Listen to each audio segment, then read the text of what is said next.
You can say hi. Welcome everybody. My name is Dan Garcia. I'd like to talk to you about the Mandelbrot Set. So, let me motivate you. How would you like to, who's ever seen this picture before? Ish. If you haven't, this is the Mandelbrot Set. This is the complex number plane, where each pixel is a complex number, and we calculate how many iterations through this interesting equation until it exceeds a circle of radius 2. Okay, so that's the idea. So how many times does this have iterated before it got bigger than radius 2? This means it never got bigger. Everything black never got bigger than radius 2. I'll tell you the equation in a second. So the goal is to motivate to get to here. So let's see how we can do this in SNAP. So this is the equation. I'm going to give you a little bit of math. If you can bear with me. Here we go. This is the complex number plane. This is the real numbers, like x. This is the imaginary numbers, like y. And now, I draw a circle of radius 2. Okay? This is radius 2. So now, I do the following. You give me a c, a complex number. That's my initial thing. So you give it to me. We remember it together. And then I say z0, like some initial value. Z is a complex number also. Starts at the origin. 0 plus 0i. That's here. We always start here. Okay? And then we do the following. We iterate on this equation. We say, I've got my c, because I assign that. That's a global variable. Like we just remember that forever. And I say, okay, let's put in the first value is 0, okay? And so we put that in here. We square it. You can square a complex number. That's an interesting thing to do that. You add this, and that's the new version. And so you keep having new complex numbers until one of those gets outside of radius 2. Question? C is just a constant, not a set, right? C is a constant, but it's a constant complex number. It's the initial input to this. Yes? In the index, I plus 1, I guess. Oh, is that right? Did I say I? Thank you. That was a typo. I plus 1. Whoop. Yeah. Thank you, thank you, thank you. Okay, that's it. So let's try it a couple. Here we go. Let's go in. So let's say C is the origin.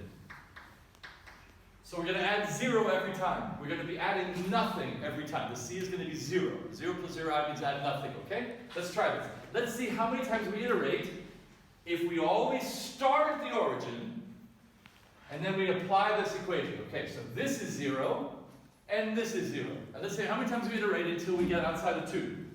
Once, by the way, you get outside of 2, you never come back. It goes all the way big, big, big, big, big, big, big. So we stop when we get outside of 2. That's what we come up with. Let's try it. Here we go. This is 0, origin, okay? Origin comes in, you square 0, 0. You add 0, 0. Let's go back in, that's the new value.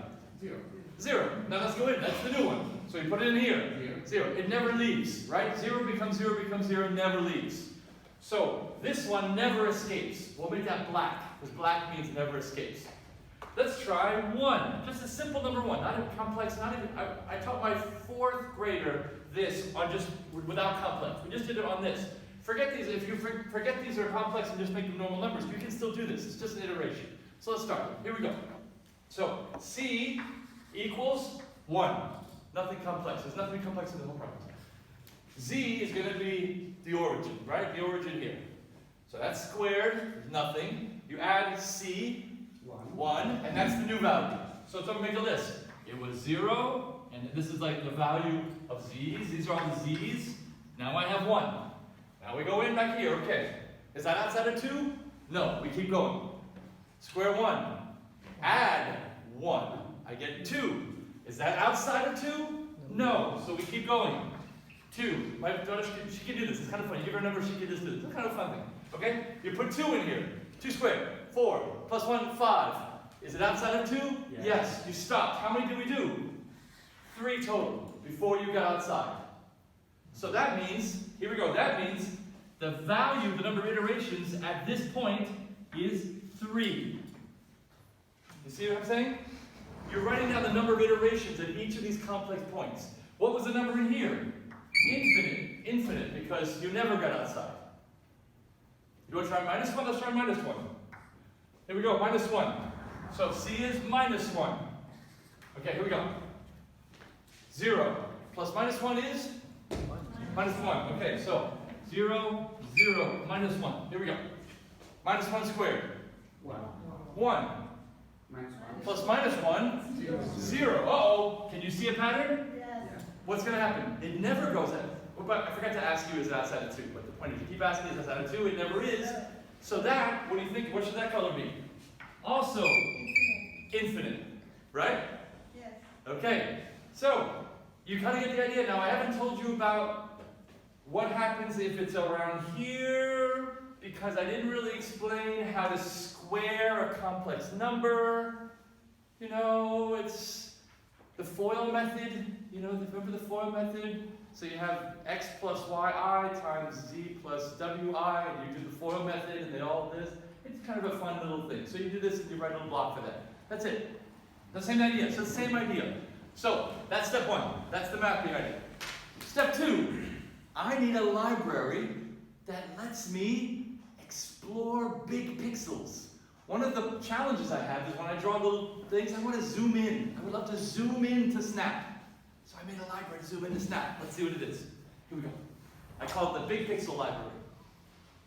Okay, boop, clear. This has, boop, a pixel, a zoom, and iterations. Forget everything but the pixel. If I make the pixel size really big, and I hit space, can you see, turn lights off if you can? All the lights off. Yeah, perfect. Can you see this little grid? It's a 3 by 3 grid of pixels, big fat pixels. I can even make the pixel size 243. I made this always a power of 3. So I just slice it beautifully, because I always want to have a center pixel and a left and a right, equal numbers. So I make it a power of 3. So look, pixel size 243. It's 243 by 243 is the whole stage size. 1 pixel. I hit Q and A. It's like a little thing, Q and A, boom. 3 by 3 pixels.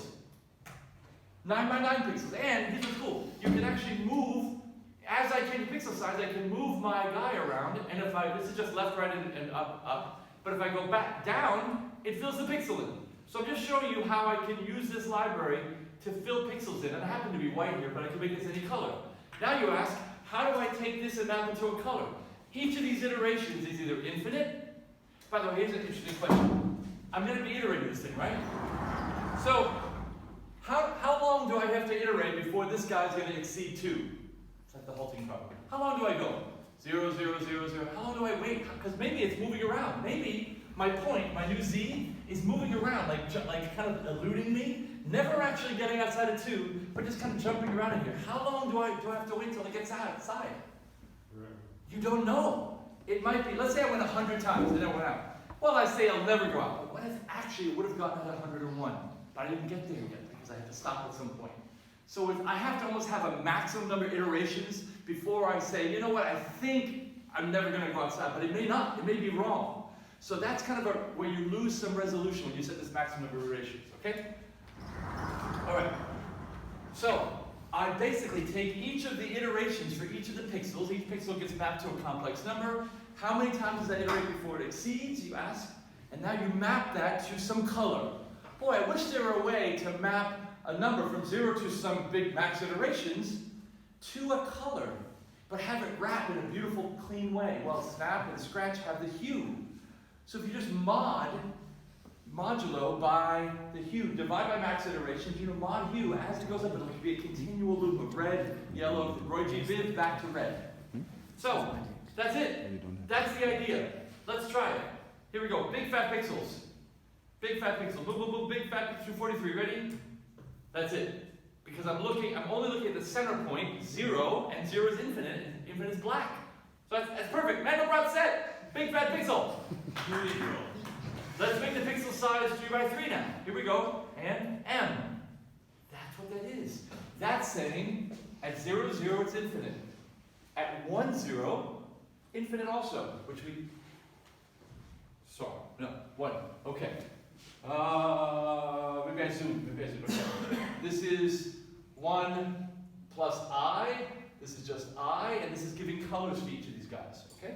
So watch as I change my pixel size. You're starting to see that shape that you saw at the beginning. I'm just now sampling it at kind of a higher resolution, but the same idea. It's actually the same exact idea. The math is here, that equation we saw.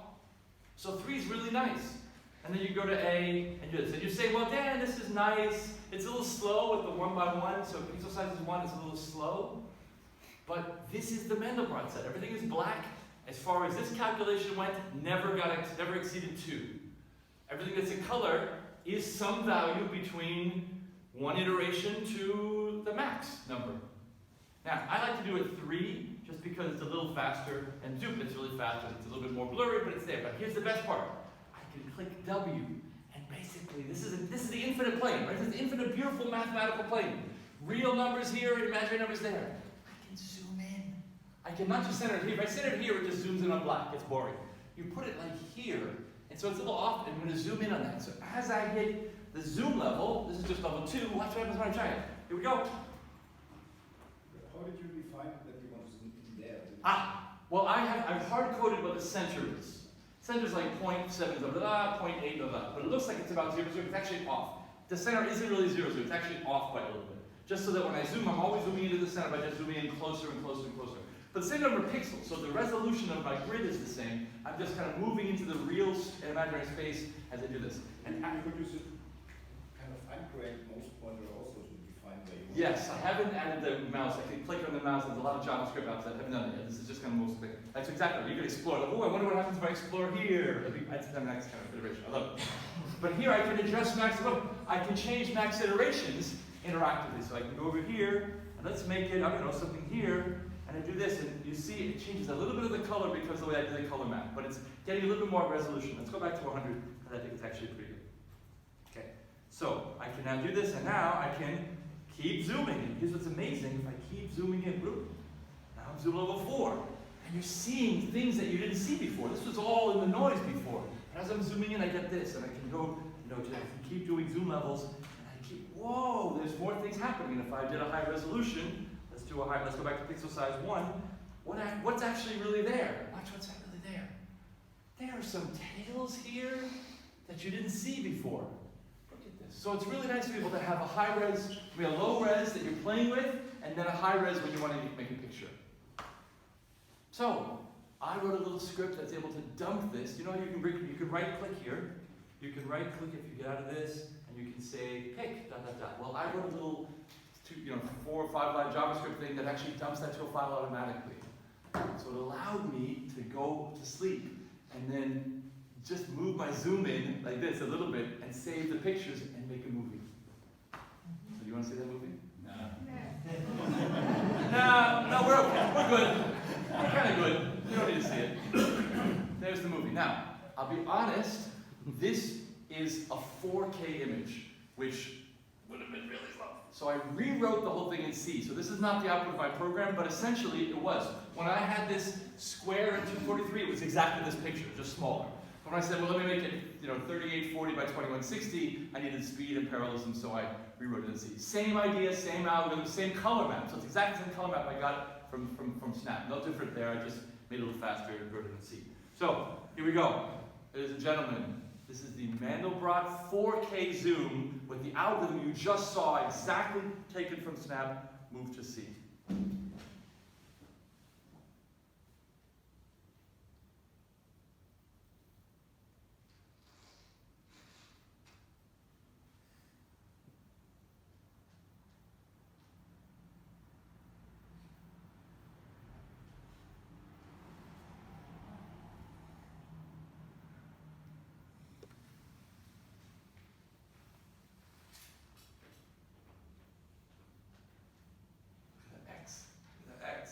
Secret little X. Look at that. Look at that. Oh, look at this one. The swirl with the 8 and the 4. And guess what? At the end, there's another picture of the Mandelbrot tilted at 45 degrees, and then we zoom past it. So, ladies and gentlemen,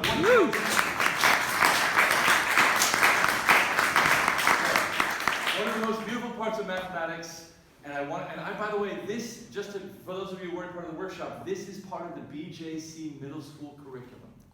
This is the climax final project for my middle school students who, by the way, The complex numbers, if you work with students, they can get them. I have my 2 kids, 14 and 10, and it took me 4 straight hours of working with them, example after example after example, and they finally got that idea of the iterations in this, and they have the idea, and I have a 20-part worksheet that I can share with anybody, which is part of the middle school curriculum, which will take any kid through that. Now, we've also been programming for a year, and it's the last thing doing at the end of the whole year.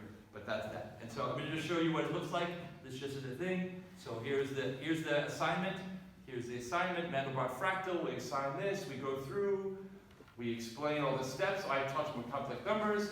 I actually make them coded initially with non-complex numbers. So I make them make a global variable complex, which is true or false. So they can test it first without thinking complex, just to get the idea of iteration. And then I say turn on complex, so that you have to have plus and times. If complex is false, then this is just normal times. If complex is true, then this is the complex number times. So it works with that, and the complex numbers being coded as a list of 2 elements. We keep doing this. This is the code. I'm most proud of this idea, which is as we go through all the stages and testing it and testing it and testing it, and getters and setters, this is the key thing. I thought the actually hardest part to get is you have 3 coordinate systems. You have the grids, the grids that I have, the 3x3, the 9x9. So at its core, you want to have a for loop that works along the level from like -4 to 4. If there are a total of 9 pixels wide, 9 pixels high, you want to have a for loop internally that's like -4 to 4. Let me just talk in this. So that coordinate system is like, I call it the pixel count coordinate system. Then you have to go to what's the actual screen coordinates, which are actually when you move over and to center yourself on the screen, how to color that guy. And then you have to have what's the coordinates of the actual complex number that you're working with. So this is the level you're doing with the for loop. For loop -4 to 4, that just go by 1, that's easy. Then you have to move by this much with the screen coordinates and actually convert it down so that this is the, and the nice thing about the way this is done, as I said, when I change resolution to 3x3, 9x9, I'm not moving around, I'm just having more resolution. So this number 1 stays the number 1, regardless of what this is. So the boundary of this is from 1.5 to 1.5, -1.5. And regardless of how I'm kind of changing my pixel zoom, not zoom, my pixel level, 1 stays 1. So that pixel will always be the same color all the way throughout that as I go through. That's the key to this. So it's 3 coordinates. This is the hard part. Right here is this for loop, the actual screen coordinates, the actual complex number coordinates, and how to convert that. That's the piece. Whew! Okay, it's all available for free. Let's watch the movie again. Let's watch the movie. Hey! Let's watch the movie again. Okay, there it is. Okay. Wonderful. Beautiful. And so, by the way, the color map is just natural. If you use default snap color map and just let the iterations be the hue, mod, max iterations. So whatever iterations you are, the mod. So it actually just wraps like this. Red becomes red, so it's always continuous. There's never a break in color. It's just beautiful that the hue wraps so beautifully. So it's always a continual color. It's never a cut color. It's a smooth, I guess what it's green, through blue, through magenta, through red, through yellow, through green. It just always works like that. So I can't wait to take this and let students explore where they want to zoom in, maybe a little bit. But I love the idea of being able to interactively do that so they can find a coordinate to do that. Yeah, exactly. All right. Thank you very much. Wonderful. Woo! Let's take questions, I think, maybe. Yes, John, let's go. Don't you have floating point numbers, and how do you store it? What is the consequence of floating point approximation? Yes. What happens is they're all doubles by default in Snap. So as you get to a level 2 to the 60 zoom, then my zoom level is 2 to the 60. That can be anything 2 to the n can be represented perfectly by a float. But the actual fractional part, because I'm now really, really small, where each little step over is a little bit more, at some point it gets really noisy. And so you, when I say noisy, there is some limit to how much I can zoom. I think it's the doubles, floats are 2 to the minus 38, 10 times 2 to the 10 to the minus 38. So it's real small. There is a point where you continue to zoom and you end up having noise. So it's not like equal amounts of steps. So, but it's just a picture. It would matter if it were some other level, which is a picture, so it's a little wild. Yeah. Yes, question. Anything which could help you or helped you to create the C code or not? Boy, we had the codification, and it does export to C, so it's an interesting thing. I spent quite a bit of time parallelizing that to try to use all my cores up and do this thing just to try to really work with that. Yeah, I mean, it would be really beautiful there's the compilation option with that.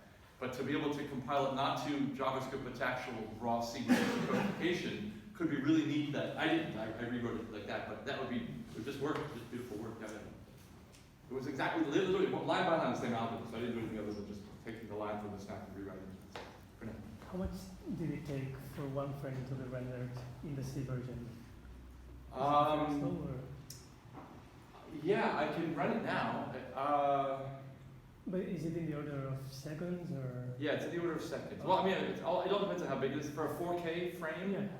So, seconds, very low seconds for a 4K frame. because there are these utilities Sorry, what? that, where you can explore these sets live and zoom in and out. Right. And they're super fast. And They're super fast, and I also haven't figured out I how showed to. you yesterday my implementation of the Mandelbrot Right. stuff, and it's super slow. Right. Yours is much faster, but then the still one is. Oh, the actual little loop of counting the iterations, it's raw JavaScript. I took the snap and I made it raw. So just to be honest, I wrote it raw JavaScript just to make that part, which is like you're just cycling through, waiting. You're doing this, right? It's like this. I just need it to be really fast, and even warp wasn't fast enough, so I rewrote the JavaScript. It was pretty fast. Yeah, that was good. So they must be doing some. I don't know what it's some doing. kind of. And the interesting thing about this is, as much as you try to be clever, let me cache it, and you can't. I mean, this is a real number space. If you go into anything, you've never seen that before. So it's like it's a beautiful infinite space that you can't be clever about in terms of caching it. Yeah. Yes. Could you avoid one of those sets of coordinates by inventing a for loop with a step increment that was not natural? I did, yes. So there's two parts of that. I actually rewrote you can edit the for loop to add step from A to B by this. That's what I meant. I think that should be the default. That's just mine, because it'd be really nice to have, it starts with by 1, but if you want to jump by 2, like Python has by this if you add the colon to that. It'd be kind of nice to have by as like the default. I always have my students edit that to add the by, because I want to jump from by 10s, and you have to kind of multiply it in the loop rather than just say by 10. So it's kind of nice to do that. You almost never want to, if you care about the endpoints, have a floating point in your for loop, because what will happen is you'll be off, and you'll sometimes have 100, sometimes have 99, depending on what that. So to be clean, you always iterate on the integer space and then map it later to the floating point. So I didn't do that. It would save me a average, but I didn't want to be off by 1 and have maybe a pixel is off. It's like, why does the pixel black? Because you didn't get there. Let me spend 5 minutes talking about floating point. So I won't do that. So yeah. Sometimes. I'm not sure if I understood well enough, but they're kind of using GPUs in a way. There is some possibility to use GPUs are perfect for this, really perfect for this. Oh, okay, I didn't see that. Yeah, no, I mean GPUs are able to take like map. Basically, GPUs are perfect to do a map. Initially, GPUs were here's a set of 3D 4D coordinates X, Y, Z, and W, and here's a 4x4 matrix. Take this, apply this matrix to everybody, and have a set of screen coordinates. Do the thing, and then throw in the Z, and here's your screen coordinates. That's how you render games. So GPUs were made for that. So essentially, anything you want to do to a whole list of data is what GPUs like. Give me more of that. That's what I want. That's what I'm doing. I give you a coordinate. The thing you're doing is calculate iterations to do that. That would be perfect. So that would be a really fun exploration for some students to actually hack on a GPU to make that just crazy fast. And maybe that's what they're doing in some of the online things, is hitting the GPU. Because there's like a GP, what's the library that lets you, there's CUDA, OpenCL and CUDA are two ways that you can kind of hack on a GPU just to general programming. This is exactly screaming for that. Okay. Good stuff. Or you could do it in Netslow so that the worker machines understand. That's exactly, I'll give you a little secret, that's beautiful. I'll give you a secret. I assigned this, I had so much fun doing this all last fall and summer, that I teach architecture to sophomores and juniors. This is their big assignment. They're all killing themselves right now. At Berkeley, there are 1,300 students who hate me because right now they have to do the Mandelbrot set. Now here's the fun part. We give them some scaffolding, but it's all in C, okay? So they're basically rewriting the one that I wrote. At the end of the semester, we teach parallelism. At the end of the semester, we ask them to have a celebration, competition/celebration, how fast they can make that. And so one of the ways is, you slice up the world. It's called embarrassingly parallel because no pixel depends on the neighbor. So you can slice it all up. If you had 4K by 2K is 8 million pixels. You have 8 billion computers. You can send all 8 million out. Each one calculates 1 pixel iteration. Come back. That would be a lot of overhead for them. What would Greta say? What would Greta say? Carbon footprint and so on. Yeah, that's right. But one of the things they could do is, we didn't tell them about this, they could explore the GPU part that you just totally questioned. They're trying to make a movie. So, to make a movie, you could say this machine is in charge of that frame. So all those opportunities for doing that is available, as well as in the next block, send it off to pieces. But here you probably send either a frame off or a thing off. Anyway, it's all beautiful. Good stuff. Thank you so much, folks. I had a lot of fun.